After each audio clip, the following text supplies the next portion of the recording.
Hello everyone and welcome to Small Sauce.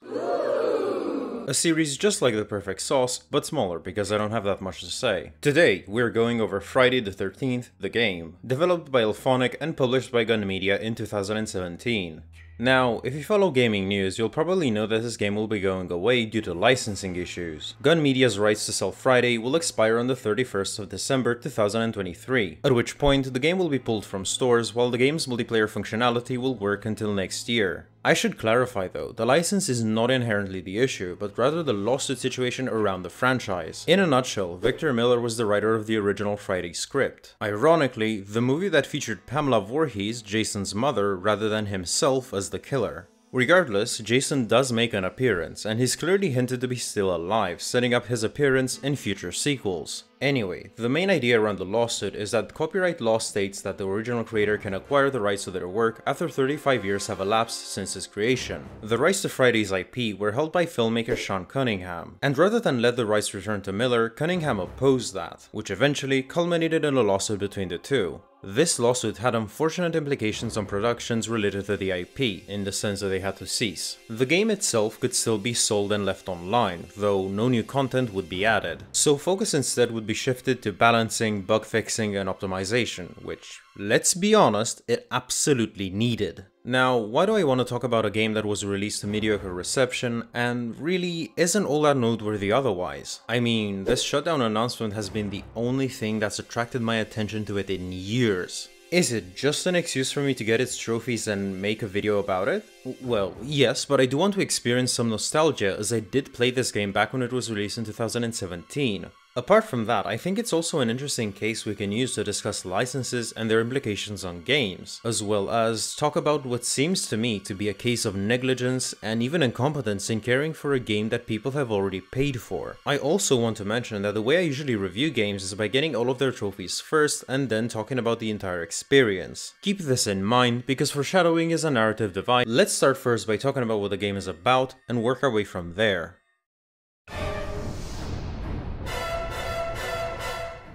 The gameplay of Friday attempts to emulate the movies in a multiplayer environment, where Jason has a penchant for going after horned-up teenagers. The concept is simple. Jason exists, camp counselors exist. Jason has to kill the counselors, while they have to escape via various methods. As an idea, it's rather similar to Dead by Daylight, another horror multiplayer game that started getting traction around that time. And even though I'll be drawing some parallels between the two, I do want to clarify that while their genre and overall concept overlap, their gameplay is for the most part very different.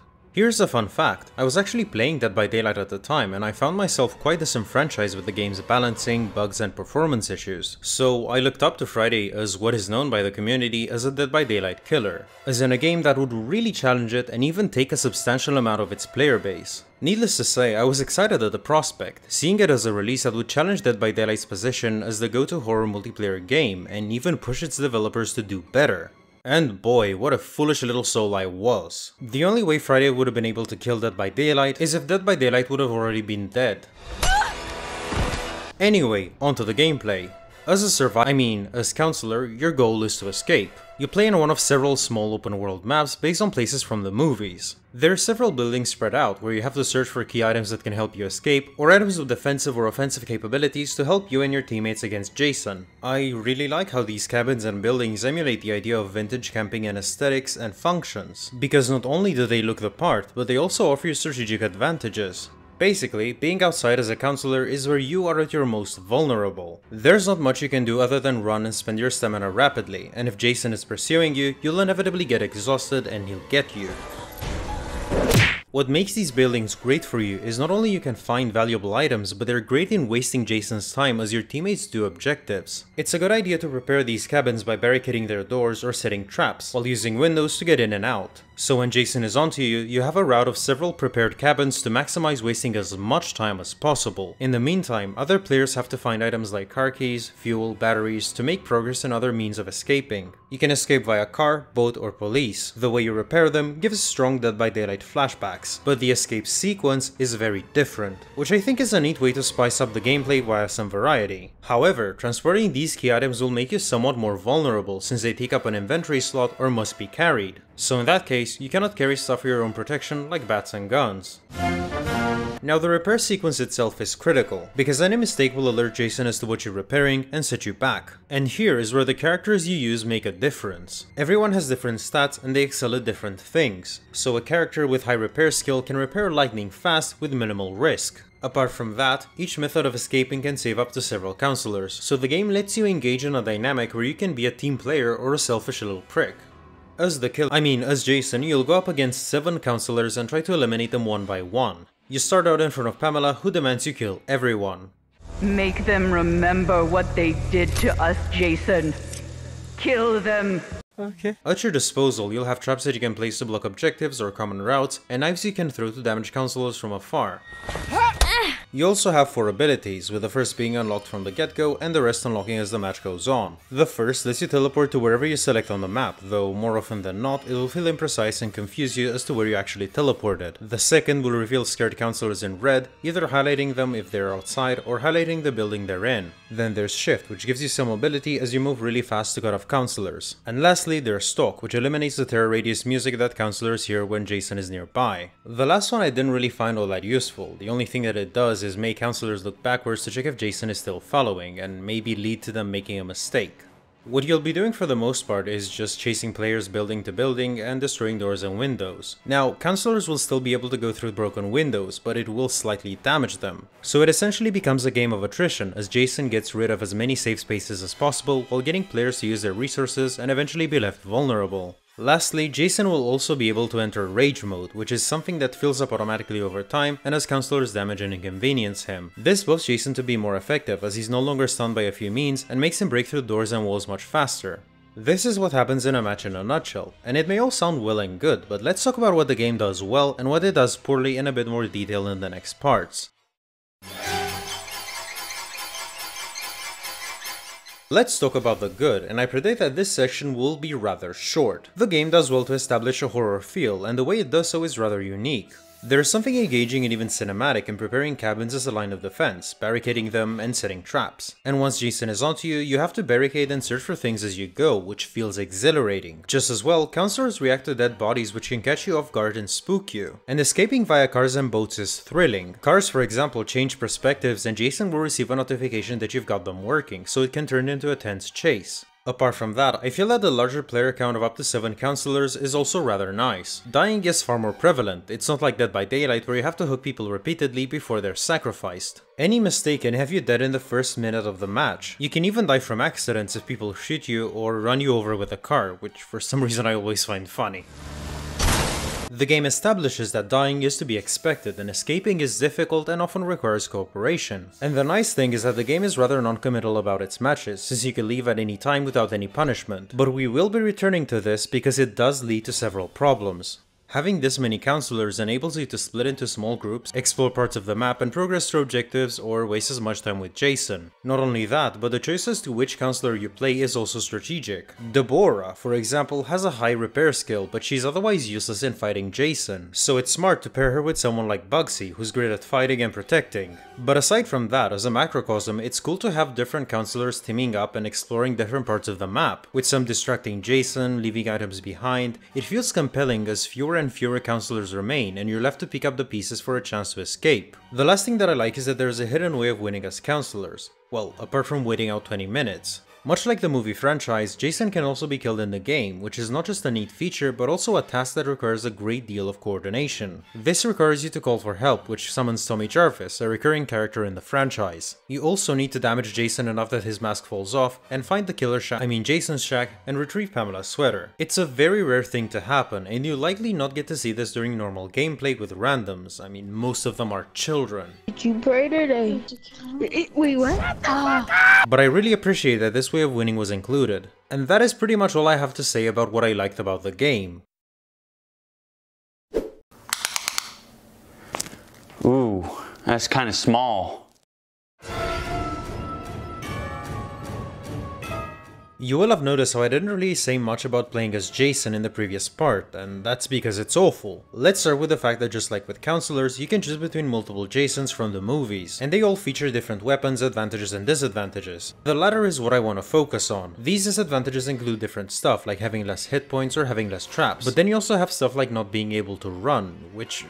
why? Some Jasons are so slow that a counselor can just run and run and run on. Sure, those Jasons may have a stronger shift ability, but it's not an easy ability to use. And that happens to be especially true for consoles. It forcefully moves you ahead fast and turning is not responsive enough. The camera also shakes because, I don't know, and any piece of collision clutter can hamper your movement. On paper, shift sounds like a really good ability, but games, and this is apparently true, are not paper. Now the running issue is what cued me into the game's balancing being really weird. It's so absurdly easy to get around a Jason that can't run. I mean, look at this footage. These two guys are just running around in circles because Jason can't really do anything. Not even shifting can help, since it's a rather tight squeeze with a lot of collision to get stuck on. And any sort of hesitation just lets the counselor regenerate stamina and keep going. Apart from that, you obviously want a Jason that can break doors as fast as possible. It's a no-brainer. Run around the house, destroy all the windows, and then break in. And indeed, Jasons that feature both are considered superior. Counselors also have the same issues with their stats, because out of all of them, there's 3 that I'd really say are important. Speed and stamina to kite Jason, and repair to do things really fast. Not even strength matters, because it just affects how much damage you deal rather than your likelihood to stun Jason, which is governed by weapons instead. Speaking of weapons, the game features a combat system, and when I say features, it's sort of like having a song that features both Nicki Minaj and David Guetta. You're mainly there for Queen Nicki. I don't think this is gonna get the point across. Both Jason and counselors can attack via L2, but this system is a mess. First, you will have noticed that movement in this game is very choppy and not really intuitive. It's the sort of game where you can just spin around in a circle in a way that doesn't make realistic sense. And that makes combat feel really weird, with both sides making weird moves that don't flow well at all. Just as well, hitboxes are not really polished from a technical perspective, and attacks will not always land even though they clearly should.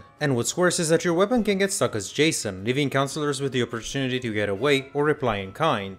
The game also has a sort of deeper combat system where by pressing the right trigger you can lock in a target and do moves like dodging and blocking, but it's incredibly non-committal about things. You can just enter it and leave it. Naturally, it would feature some combat complexities. It would, if people would really find a reason to use it. It's a feature that changes things to be a bit more calculated and precise, but in a game where these things are really buggy and inconsistent overall, there's no real point to it. It's why you don't see people lock in and just run around in circles baiting Jason's attacks in an attempt to counteract. Another thing I would critique is that Jason simply doesn't feel as strong or as scary as he should when there's a group of counselors together. It becomes absurdly easy to protect each other and just stun him repeatedly. And there's no real counterplay to this, other than trying to damage them and just hoping they make mistakes and run out of supplies. Just as well, a cool thing I would have mentioned about Jason is that he can use special killing animations, which is great because the movies are centered around the gory kills Jason commits, and there's several different animations. The problem is with how terrible they are as an elimination alternative. You have to grab a counselor, which lets you do one of 4 moves, or go to props nearby and execute a unique animation. Once a killing animation is started, it may not be interrupted by any means, but when a counselor is grabbed and carried, any other player can interrupt them with a simple attack. So it's something that you cannot really use against a group of players, or even 2 players that have teamed up together. But even if a player is alone, grabbing them is still always a risk because of pocket knives, items that spawn randomly and are automatically used to stab and stun Jason before he can do anything. Now sure, you can harm them enough so that they run really slowly and give you a chance to grab them again, but if they have a healing spray, they can stun you, heal themselves up, and keep running, basically setting you back to 0. And that's without even mentioning that certain killing animations are blocked by your immediate environment, so counselors always have the opportunity to break free just because you don't have enough space to perform an animation.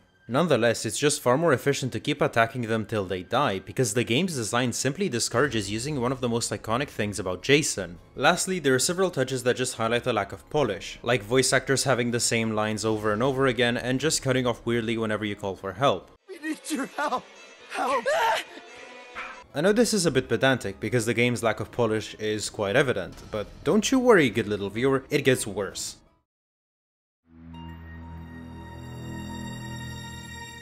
Friday has a lot of problems, and I want to go through some of the worst instances of game design in this part. Let's start with the idea of communication and how the game is terrible at it. If we go back to traps, you'll notice that the game is really bad at telling you where a trap will be set as either Jason or Counselor. This is something that Dead by Daylight does way better. Playing as a trapper, you can always see the outline of where a trap will be placed, so you can trust that a trap will be placed exactly where you want it to be placed. Freddy doesn't do that. The feature feels unreliable, and misplacing things is punishing as Jason has a limited number of traps at his disposal. You're not able to reposition them or place another trap over or close by. I don't understand why this system was never improved to accurately communicate these placements, even though it's an obvious improvement. I also think that the game doesn't do enough to really communicate to you where a Counselor failed a repair skill check. The sound cue is different, but when two things require fuel, you may not know where to go. And this is again something that Dead by Daylight does way better, with loads of indicators to tell you where loud noises come from. I don't think this is much to ask for, since as Jason you have a much bigger map to concern yourself with and nearly twice the survivors.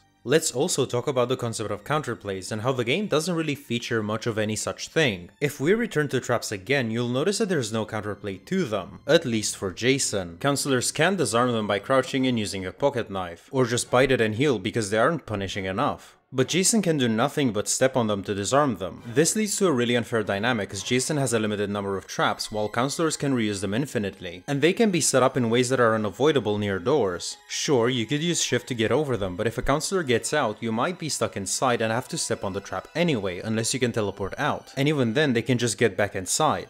Rage mode makes this even worse because the animation is replaced and has Jason just walk forwards in a set path, and this makes traps just completely unavoidable. But that's not it, because destroying a door as Jason has you always locked in a specific animation, and without fail, Counselors will be able to hit you and more often than not stun you. Guns also have no counterplay, they're a guaranteed stun and they're so easy to use you don't even have to go through the entire animation.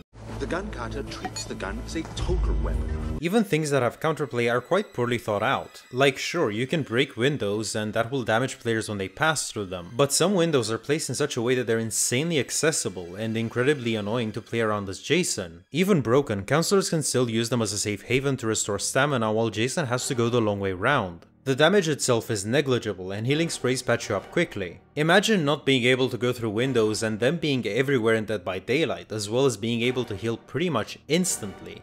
That is this game and it's horrible. And since we are talking about chases, I also want to go over some of the perks Counselors can get, or well, one of them really. Some of these perks are alright, like starting with a map or having more HP, etc. But then there's also this, which lets you use healing sprays twice. This one specifically is insane, you can waste so much more time because damage becomes more negligible. The maps are also sort of strange. In the beginning there were only 3 maps, to which the community complained that their size was quite big, especially if there's just a few players in a match, so the devs created 3 smaller versions of them. There's just one problem. The host gets to pick whichever map is played, and you can choose the smaller ones regardless of player count. It doesn't feel right to have 7 Counselors on this map because key items are just found pretty much instantly. But then, the game added one more map, and let's just have a size comparison. What the fuck? This map is just way too big, it's like searching for needles in a haystack. I've never had a good time on this map just because of how big it is and the distance that you have to cover. Then there's also the XP point system, which is defunct now since everything is unlocked, but let's talk about it anyway. You get XP each time you perform various actions, like barricading doors, setting traps, fixing stuff, etc. But the amount is so low and negligible. By contrast, you get 500 by just staying till the end of the match. It's such a weird choice because how good you are or what you do doesn't matter as much as just staying in the match, whether you escaped or died. And this is in strong contrast with how the game lets you leave at any time, because of course, why would you stick around for 20 minutes if you died first? All of these elements indicate a really poor understanding of game design, and yet it gets worse.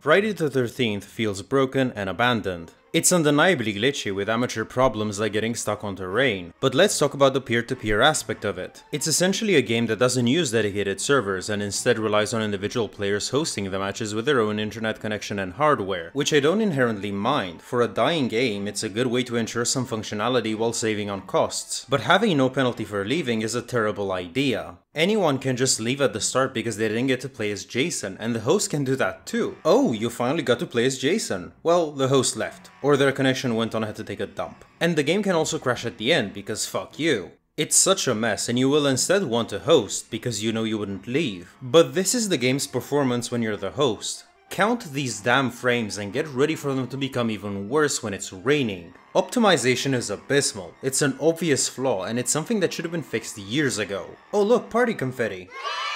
And if you thought shifting is hard to control, just wait till you host a game as Jason. Now I have also alleged that I think that this game was abandoned, which might be a weird thing to say considering that hotfixes were still released to try and patch up the game. I just don't think that these patches focused on any of the most prevalent issues. Here's a simple example. Many people have complained that if a player leaves, the kill doesn't count for Jason. Sometimes disconnecting during a kill animation leads to that too, which people obviously do because they're toxic. Ironically, this makes these two trophies some of the hardest to obtain, but this issue has been known since 2017. What are we doing now, 6 years later, with this issue not being fixed? How hard is this to solve? The licensing issue does not prevent fixing this sort of stuff, it just disallows new content. And you might say, well, what's the point in wasting time and money to fix this, since the game is already doomed? To which the answer is quite simple. People paid for this game, and will continue paying for it till it's pulled. There's just no excuse for these things.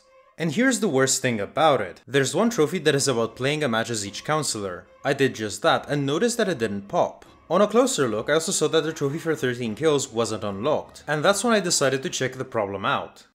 On July 3rd of 2023, a final major patch was released to the game. On the surface, it's rather nice. You get boosted to max level, get all the perks, etc, etc, except for one thing. Any trophy that cannot be achieved in one match is now unobtainable. The tracking just seems to have been turned off because of the patch. Now look, I know that not everyone is a trophy getter, obviously. But they are a feature that you buy into along with everything. It's something expected to work. Hell, it's so weird that the final patch just takes them out, because this is the time people would buy the game to get these trophies and achievements before being discontinued. And some of these are rather ambitious too, like playing 1,000 matches as Jason. And for everyone, that progress is now gone, back to 0 from which it may never move. So how did the support team allegedly respond to this? Some trophies may be unobtainable now, thanks for understanding. Except that there is no understanding, is there? This is something that should absolutely be fixed. Go and fix it! As it stands, any platform that features achievements and trophies is selling this game under the false pretense that they work. But if this nonchalant response is real, then that is very telling of the development studio, isn't it? It just shows a clear lack of care that is rather emblematic for this game. From the very start, its launch was plagued with issues to which the team responded. Slowly, sure, but it tried to fix them. But this commitment seems to have flown right out the window once the license issue became public. Nothing significant seems to have been done in years to fix these things, and right now at the end, they break a feature that might be of importance to a significant amount of players, present company included. All these issues simply show a disregard towards paying customers. And it's so bad that, for me personally, it serves as a cautionary tale in picking up anything that Elphonic and Gun Media put out. It's quintessentially the reason I would not buy something from a specific developer or publisher again. Now I should clarify that Black Tower Studios took over the game's development from Elphonic back in September of 2018, and have been working on supporting it and even porting it to the Nintendo Switch. Not that it's done any better there. That being said, Elphonic is still responsible for the game's terrible launch and issues that it never recovered from. And Black Tower Studios has arguably not done much to help the situation despite having 5 years to solve long-standing problems. No matter how you look at it, this game has been mistreated by every company involved with it, from its publisher to its development studios. I think this is a sad situation. It's clear that they wanted to do more with the game. They planned an update taking after the Jason X movie with a new map and a new Jason. They were even contemplating an Among Us sort of mode where you'd play as Pamela. But despite these dreams being slashed off, players were left in the dust with a game that has obvious problems. In researching this development studio, I found out that Elphonic wanted to make Ghetto Golf? Ghetto Golf combines golfing with machine guns. Your skills quickly grow as you bounce golf balls off of buildings and homeless people. Elphonic never found a publisher for this game. Maybe that's for the best. But jokes aside, this game was originally a concept completely unrelated to the movie franchise. It wasn't until they were approached with a license that the game was made to fit the franchise. And that's the thing about licenses, it'll bring a lot of attention because you're developing something that the public is already familiar with. But once legal licensing problems start cropping up, there's really nothing you can do. That's why there's so many games that are no longer available to purchase and play. They're just completely erased with no consideration to the archival of games as an art form. Maybe things would have been different if this game stayed unlicensed. There's no shame in having a slow start. In fact, Dead by Daylight was in the same boat. It was a rather obscure title, and it also had a lot of issues. Hell, it still has some long-standing issues, and maybe someday I'll talk about it. But it kept receiving updates, getting licenses for iconic horror characters, and becoming the go-to multiplayer horror game it is today. And maybe what Friday was could have also shared in that success, but the license broke any possibility of that happening, and it cemented the developers behind it as rather uncaring and incompetent. Whether we're talking about balance, performance, broken features, or other such things, this is a 6-year-old game that has seen an infuriatingly insubstantial amount of improvement. So, does Friday the 13th have the perfect sauce? No, obviously. Why are you even asking this? Friday is undoubtedly a flop. A cautionary tale that highlights licensing issues while also showing Ilphonic and Gun Media to be, in my opinion, genuinely uncaring for a product people have paid for. Thank you all for watching. If you've enjoyed this video, I hope you'll help it in the algorithm by liking, commenting, subscribing, etc. I might leave an update if the devs get around fixing the trophy issue, though I wouldn't hold my breath. So again, thanks for watching, and see you next time.